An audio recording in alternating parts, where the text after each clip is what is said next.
to talk about this book. And I have to say, I didn't plan to write this book, which is a bit of a strange situation. I'm currently now writing a book on Messianic people. Manuela knows that very well, people who are Christians, but fascinated by Judaism. And I studied a little congregation here in Northern Ireland, and I was reading a bit about, again, actually, on religion and politics in the region to make sure, you know, I had the context right. And the more I was reading, the more I thought, this doesn't really work. And reading this literature, the sociology of religion in Northern Ireland, made me think it was a bit like opening the boot of a car and you see that things do not connect, some bits are rusty, the motor doesn't start, and you think, okay, there are two solutions. Either I close that boot, I forget about it, and I'm writing about my Messianic as plan, or, you know, you really open the car boot and you get everything out to see and reconnect the stuff. And I went for option 2. Now you just wonder, perhaps, you know, why would you want to read a book on Northern Ireland? You know, it's a small little region somewhere in the Western Europe. It's cold and it's rainy, although friendly people and good whiskey. It's a region that is certainly small but contested, and you probably have heard about it because of Brexit. But what's very interesting with Northern Ireland, so I'm not going to give you a whole context because it would take hours, but as you know, there is a contestation of what's that state and what is this region. And, you know, you could be here, let's say, a nationalist and striving for the reunification of Ireland, or a unionist, supporting the union with the United Kingdom, and that is related to religion, okay, and to ethno-religious background. So more likely, if you're a nationalist, you have a Catholic background, and if you're a unionist, you have a Protestant background. Now, why would you read a book on Northern Ireland if you're not interested in Northern Ireland? But precisely for that reason here, very well captured in this quote, Northern Ireland is not only a problem because of the conflict and lack of political progress, it is also a problem about which theoretical questions can be asked and for which an explanatory framework can be sought. And I mean, rightfully, I mean, this is a subfield that poses a set of fundamental and fascinating questions for us. Scholars of a religion have been really prone to understand Northern Ireland's conflict as a religious conflict. And this approach is very often illustrated by this classic quote from Steve Bruce that you can see at the top here. It was the fact that the competing populations in Ireland adhered and still adhere to competing religious traditions, which have given the conflicts its enduring and intractable quality.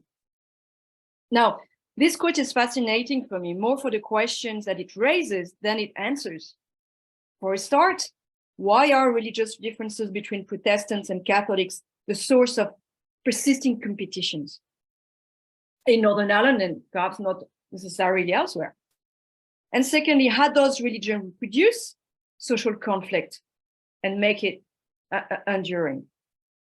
So you can see that this case study resonates with a key question for the sociological study of religion. And it's one of the main challenge for us, you know, is how religious beliefs, attitudes, identities relate to social practice and in turn to social structure, social change, social conflict.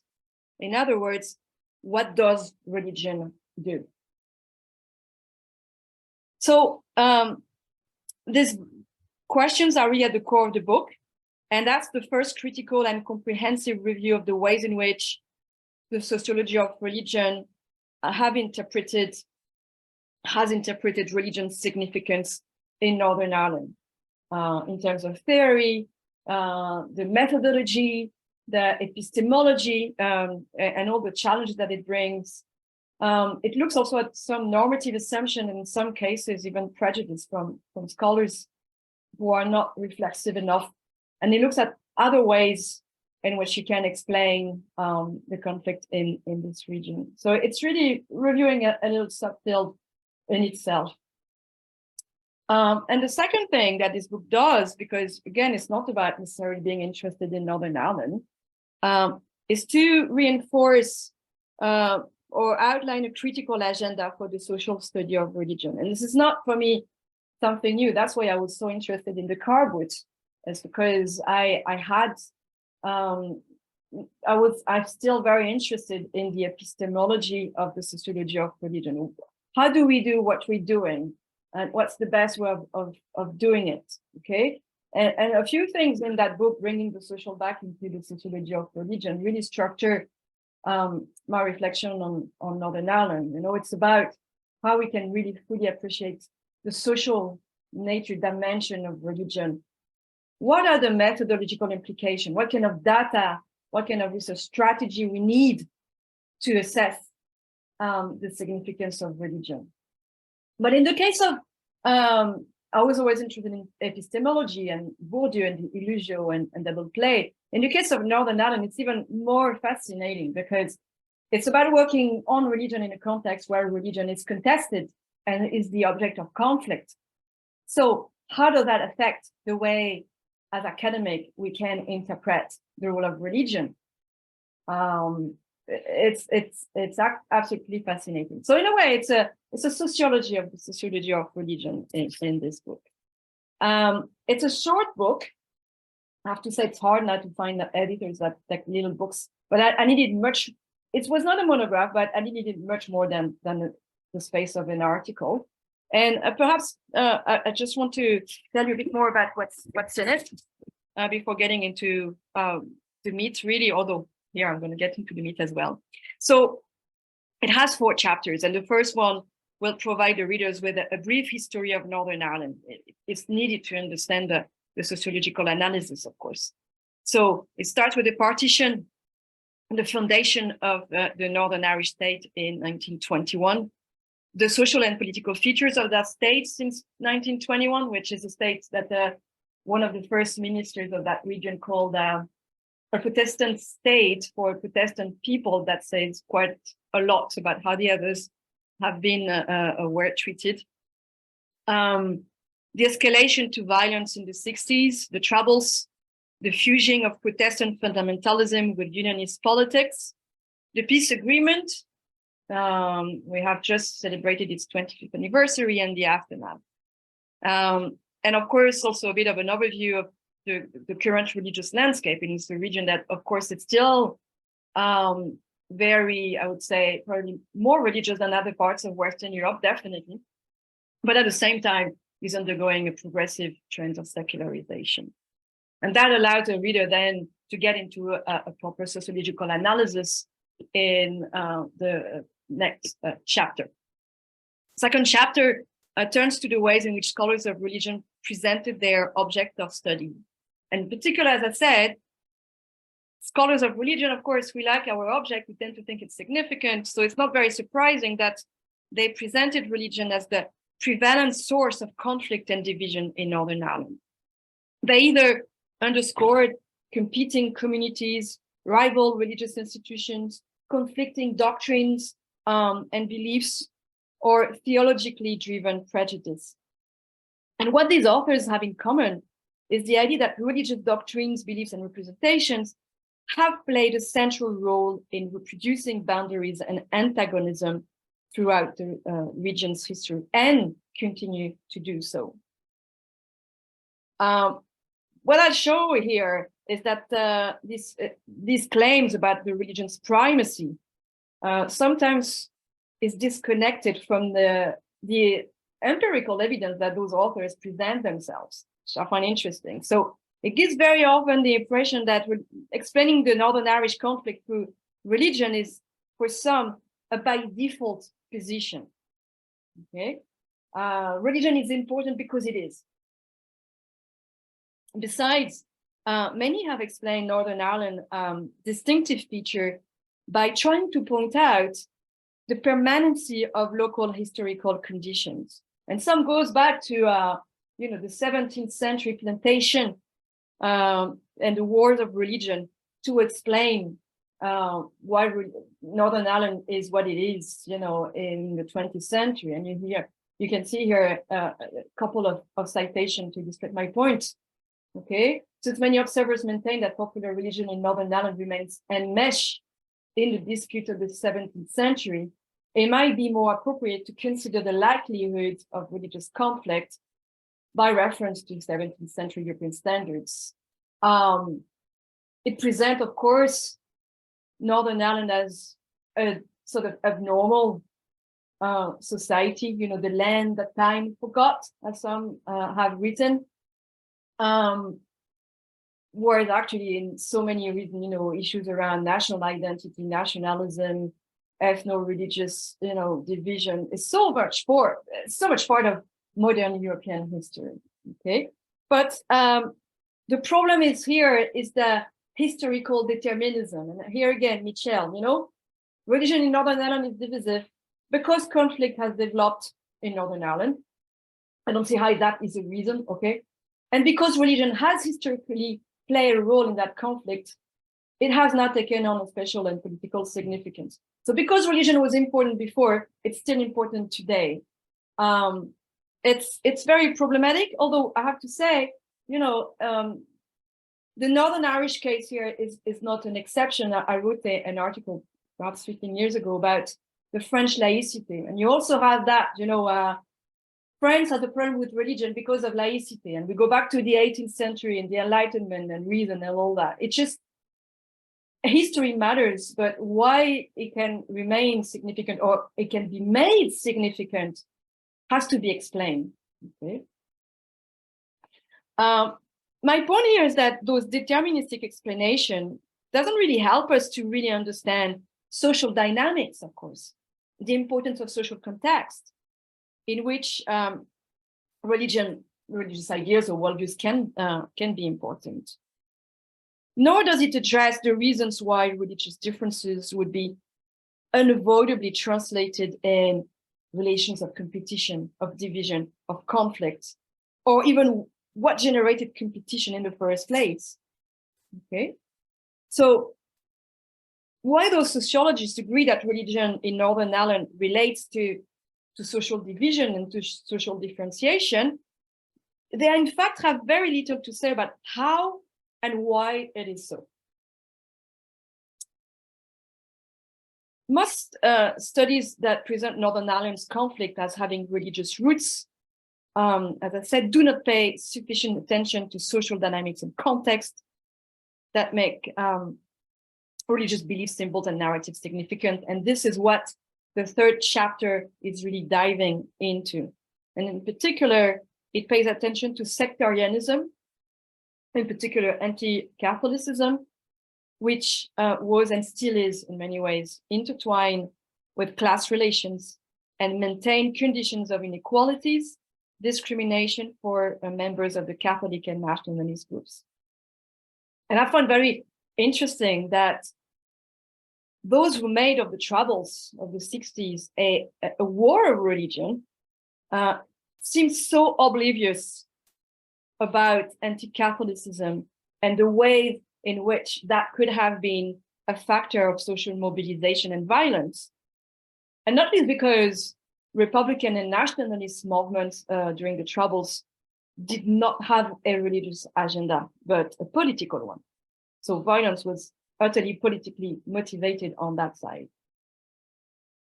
The book also explores class division within Protestant unionist communities. So it's not just about inter-class, you know, inter-ethno-religious group, but it's also about the dynamics within groups that really matters. So we have what we call the Orange system. The Orange Order, you can see a picture behind, is a Protestant order, excluding Catholics, which was used to unify all Protestant unionists, despite class differences, despite different religious denomination. And it provided a united front against an other, a Catholic nationalist other, by also protecting the working class, if you want, by giving them an incremental social advantage in terms of housing, access to employment, and so forth. So the interesting thing that happens in the 50s. And that surprised me because, you know, in France, this is the period when you have a huge period of growth for 3 decades. But at that period of time in Northern Ireland, there's a real decline of traditional industries, and long-term dire forms of poverty and unemployment start to affect the Protestant working class. Well, the nationalists has won, if you want, but they were used to be excluded from the work market. That new situation created conflict, a crisis within unionism, because also unionism cannot protect anymore their working class from this exclusion of the job market, of, you know, employment. And that led to the rise of radical fundamentalist responses, as in Ian Paisley's leadership. You may have heard of Ian Paisley. And Ian Paisley is going to attack the Catholic Church, but also liberal unionists, their cosmopolitan attitude, the sort of middle class, if you want, of unionism, saying that they have sold out the region. And he's going to mobilize the working classes very effectively with the fundamentalist discourses, okay? Because they were familiar with this discursive repertoire, but also because this repertoire resonated with the experiences of an economically threatened community. However, I argue that sociologists of religion in Northern Ireland have very often completely left out that this social, political, economic context. And they've been prone to treat sectarianism mostly as an individual subjective attitude toward others. Oh, we have, you know, you have anti-Catholicism, but, you know, you also have prejudice against Protestants, and here it is, you know, everything is balanced. Instead of looking at the expression, sectarianism as an expression of Protestant working class marginalization, but also looking at sectarianism as really structuring Northern Irish society and maintaining, reproducing social inequalities, which in turn is going to be really core into the conflict. By contrast, this book shows how ethnographic studies of the Protestant working class unionist culture is fundamental here to understand. And it wasn't very interesting because those ethnographers were not interested in religion, but they're going to show how religion comes into play in the material culture of this working class. And it's shedding light on class dynamics as well as political factors that renders those religious representation, those symbols, very effective, very meaningful. And again, that confirms something that I have noticed before. Very often, it's people who are not sociologists of religion that brings to the fore very interesting analysis about the role and the significance of religion.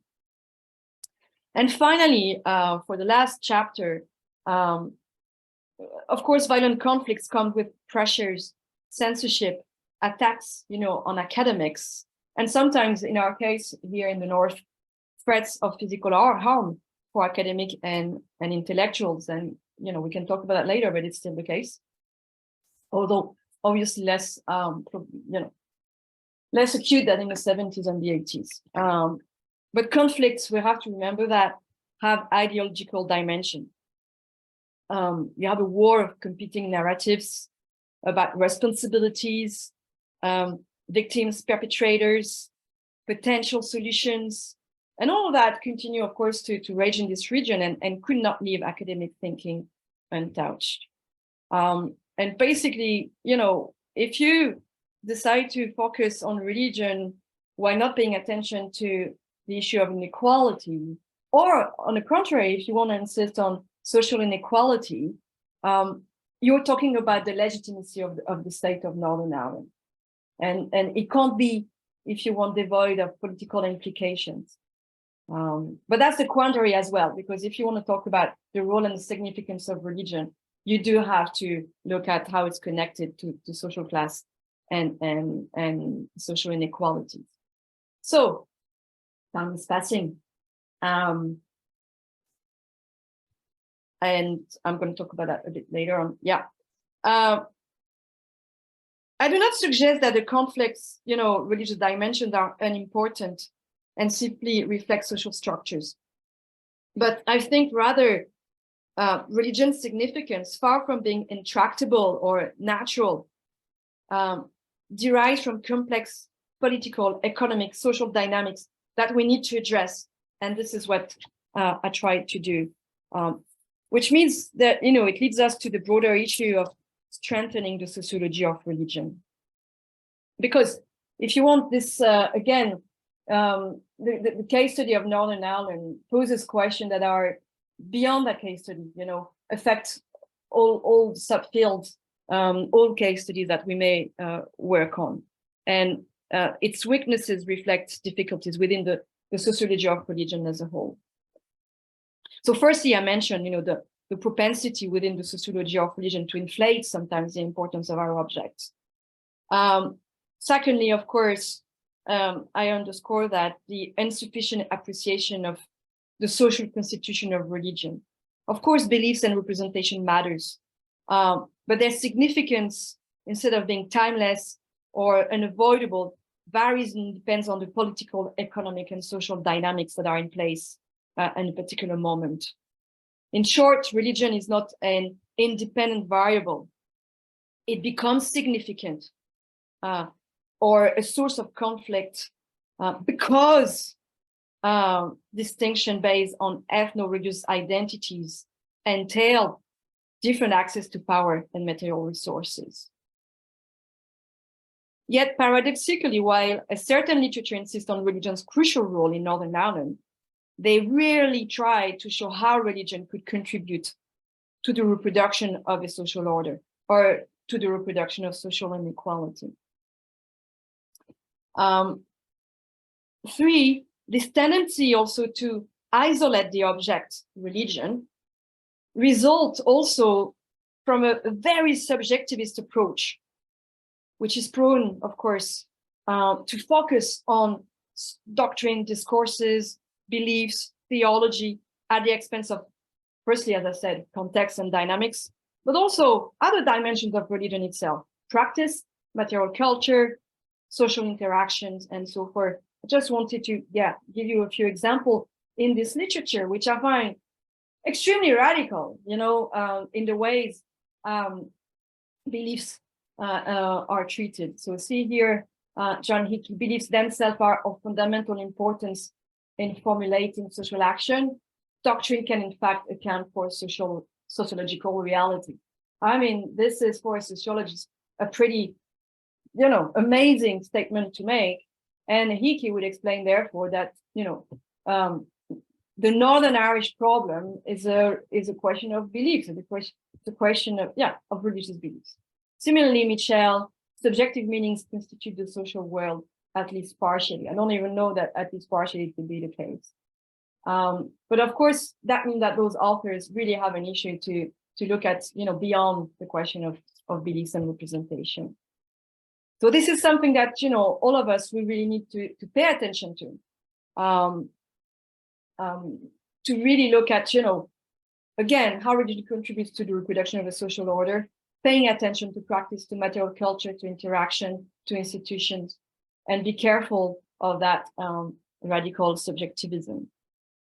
I want to go back also on the issue of being reflexive, which I think should be part of our endeavor as sociologists of religion or anything else, by the way.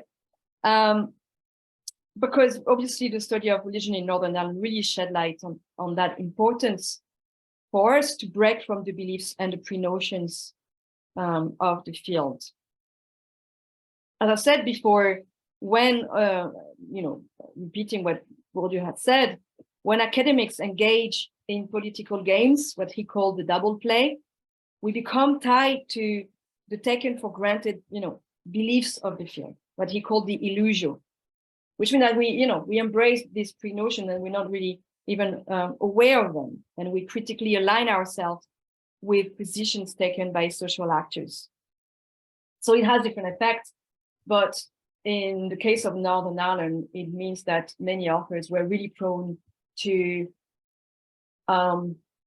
overlook the importance of social inequality of social dynamic, in a way not to question the legitimacy of the state.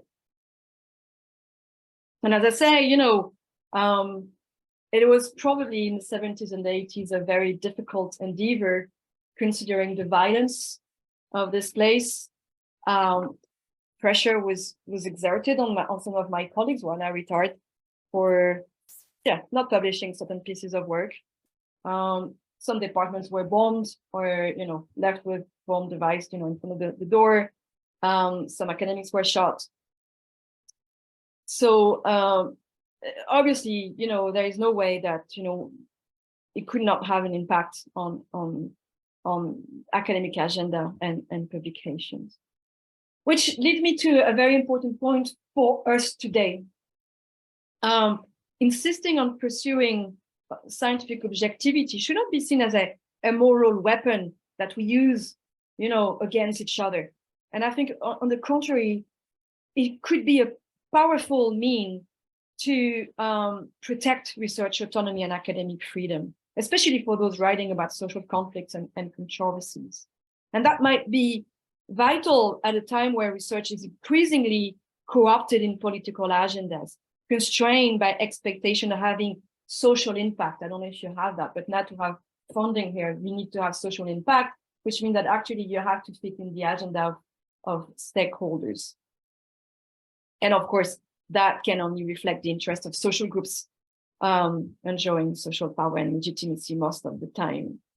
So it's very important, I think, for us to reflect about the social conditions in which we produce our knowledge, our sociological knowledge, and how this condition might affect the knowledge that we produce, and how this knowledge can be instrumentalized within the religious or the political field.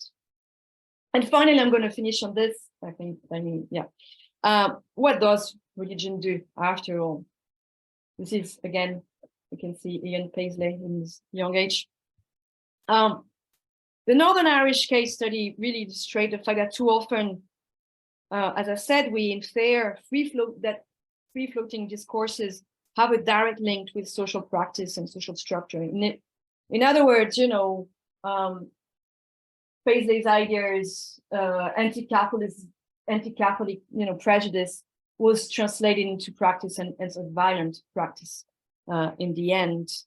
But as a consequence, the relationship between the subjective reality and social action remains pretty under-theorized, if theorized at all.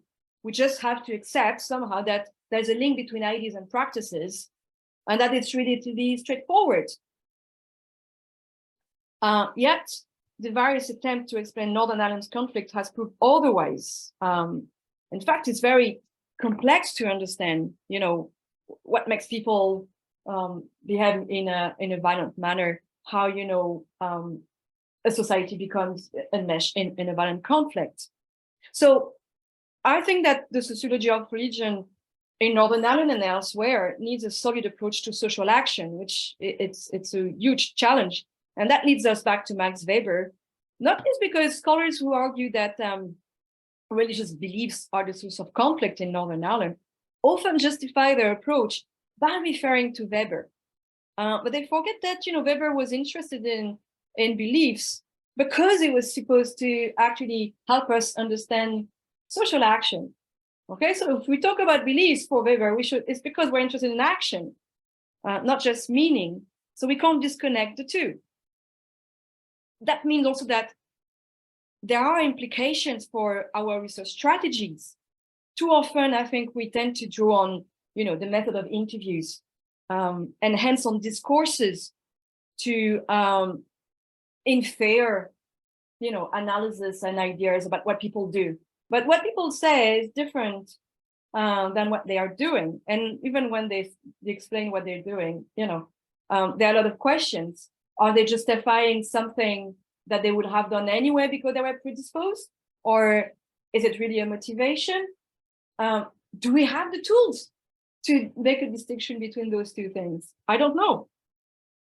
And finally, I'm surprised also by the ways in which those referring to Weber to affirm the primacy or even the autonomy of the subjective reality are oblivious to Weber's consideration to the interplays between ideas and material interest, between ideas, beliefs, and social conduct and class. Weber indeed argued that if worldviews cannot be deduced from a specific class position, however, the individual's adherence to particular worldviews depends to a large extent on its elective affinities with a class interest. And I think that we should go back to this reference to elective affinities, because it conveys ideas of relationship, of reciprocal attraction and influence, active convergence, mutual strengthening between social position, material interest, religious meaning, and life conduct, which are never simple or unidirectional.